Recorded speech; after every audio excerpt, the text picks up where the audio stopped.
Chers Congolaises et Congolais, de partout où vous vous trouvez dans le monde, nous vous disons merci pour ce temps que vous allez nous accorder de pouvoir nous écouter. Nous voulons juste parler à toute population congolaise de partout où elle se trouve concernant un sujet très éloquent, un sujet qui vient de se passer en République démocratique du Congo. Une émission qui est passée sous les antennes, une émission qui a été animée par une journaliste et dont l'invité n'était autre qu'une soi-disant princesse Yeke. Mais nous avons d'abord un petit message juste à lui transmettre. Personnellement, je dirais à la princesse que moi, je suis ta sœur. Mais il faut qu'on se dise des vérités. Pourquoi? Puisque nous savons qu'il y a des gens qui sont en train de tromper. Il y a des gens qui connaissent la vérité et qui sont en train de la camoufler.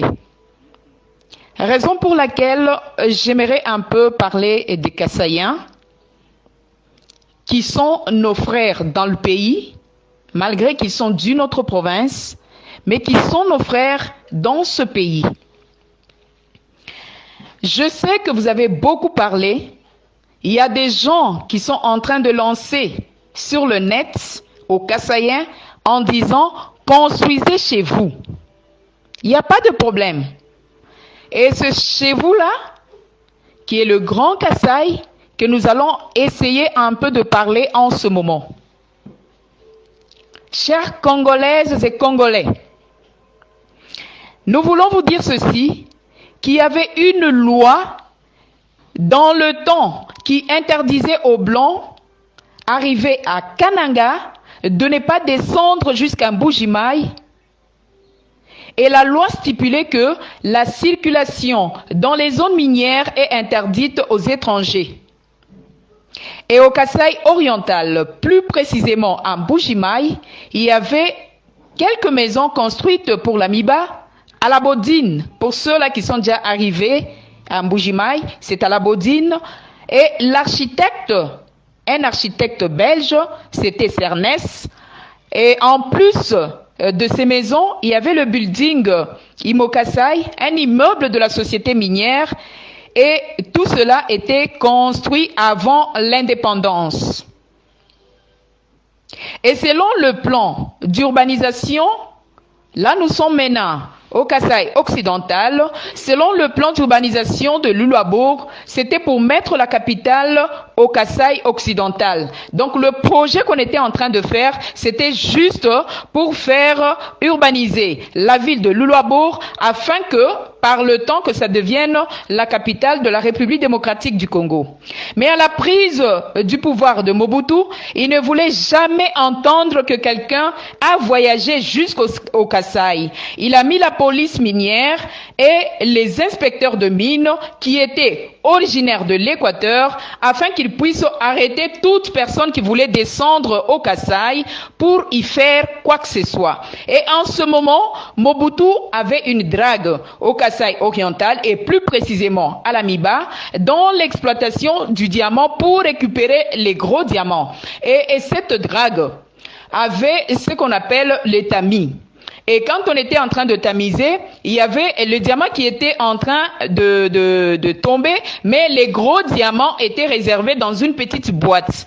Et c'est dans cette petite boîte où le président Feu Mobutu avait fait tout son effort pour venir récupérer les gros diamants. C'est-à-dire, comme il connaissait que dans le Kasaï, il y avait des richesses, il voulait s'approprier ces richesses. C'est dans ce sens-là qu'il ne voulait pas que les étrangers puissent aller au Kasaï, puisqu'ils allaient découvrir qu'il y avait des richesses et ils allaient commencer à faire quoi? À récupérer ces richesses.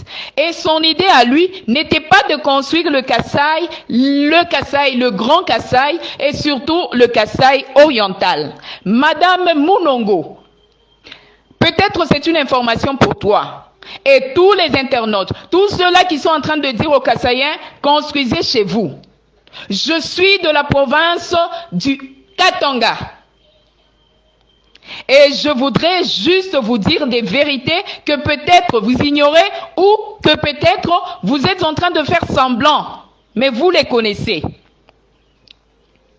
Le Kasaï oriental avait des grands commerçants. Je vais vous donner l'exemple de Fonchi, qui avait payé un avion, et Mobutu lui exigea la femme que Fonchi devait prendre pour que ce dernier n'aille pas prospérer à Mbujimaï chez lui. C'est Mobutu qui avait exigé à Fonchi de prendre telle femme. Ensuite, il y avait d'autres Baluba qui avaient payé aussi d'autres avions. Le cas de Mukandila Monjimula, le cas de Tchebwe et le cas de Dikengu. Bref, je vous dirais qu'il y avait Fonchi et Dikengu au Kasaï oriental qui avaient déjà des avions. Il y avait Mukandila et Tchebwe au Kasaï occidental qui avaient aussi des avions. Mais en ce temps-là, nous au Katanga, qui était du Katanga qui avait ces avions? Point d'interrogation. Ils ont fait la fierté du Grand Kasaï, ces personnages que je viens de citer. Ensuite, pour vous dire pourquoi le Kassaïen souffre, à un certain moment, un autre monsieur, toujours Moulouba, un trafiquant de son état, dont le nom m'échappe, a commencé à construire pour la première fois une maison en étage à Kananga. Et Mobutu, ayant appris cette nouvelle, a envoyé des militaires qui l'ont arrêté, manu militari, et l'ont conduit à Kinshasa. Et en ce moment, tout Kassaïen qui voulait construire était arrêté et devait dire là où il a trouvé l'argent pour construire. Je vais vous donner un exemple. Pour ceux-là qui sont dans la capitale, allez à Yolo Sud. Tous les hôtels Kabea Ambassade sur l'avenue Capella, si j'ai bonne mémoire, ont été défendus d'être construits dans le Grand Kasaï. Pourquoi? Puisque les responsables de ces hôtels, c'était des Kassaïens qui voulaient construire au Kasaï, mais avec Mobutu, il a refusé que les Kassaïens puissent construire au Kasaï. Et pour bien les empêcher, pour qu'ils ne puissent pas construire au Kasaï s'ils s'entêtaient, on a fait un effort considérable pour mettre le sac de ciment à Mbujimaï, le fixer sciemment à 50 ou 60 dollars. Alors que dans les autres provinces, comme Lubumbashi par exemple, c'était entre 8 à 12 dollars. À Kinshasa, entre 9 à 12 dollars. Et à Kananga, à 40 dollars. Le même sac de ciment. À Lubumbashi, ça varie entre 8 et 12 dollars. À Kinshasa, ça varie entre 9 et 12 dollars. À Kananga, c'est à 40 dollars. Et à Mbujimaï, c'est entre 50 et 60 dollars. Tout ça pour empêcher les Kassaïens de construire chez eux. C'est pourquoi nous exhortons les Kassaïens. Chers Kassaïens, aimez-vous. Nous vous exhortons de vous aimer entre vous, de vous souder, de vous unir et de vous faire un pour aider le pouvoir en place, parce que 3/4 des Congolais avaient juré par leur sang que jamais le Kassaïen dirigera ce pays. Mais le Dieu du ciel nous a tous confondus et cette haine règne encore en nous. Chers Kassaïens, organisez-vous. Peuple kassaïen, organisez-vous. Qu'on ne vous trompe pas, vous êtes intelligents, vous êtes sages, vous êtes débrouillards. Études ou pas, vous vous en sortez partout. Vous faites souvent semblant d'être des imbéciles pour nous faire croire, nous les imbéciles, que c'est vous qui êtes imbéciles. Je vais reprendre. Vous faites souvent semblant d'être imbéciles pour nous faire croire, nous les imbéciles, que c'est vous qui êtes imbéciles. Vous percez là où il y a des murs et vous les traversez, chers Kassaïens. On vous trouve partout dans le monde. Soyez fiers de vous, que personne ne vous trompe. Vous êtes des meilleurs. Ce ne sont que les ingrats qui ne peuvent le reconnaître. Vous ne chassez jamais les gens chez vous, mais on ne vous supporte pas partout parce que vous êtes des têtes bien faites, des têtes en ordinateur. Levez donc vos fronts, s'il vous plaît. Aidez Félix-Antoine Tshisekedi Tshilombo.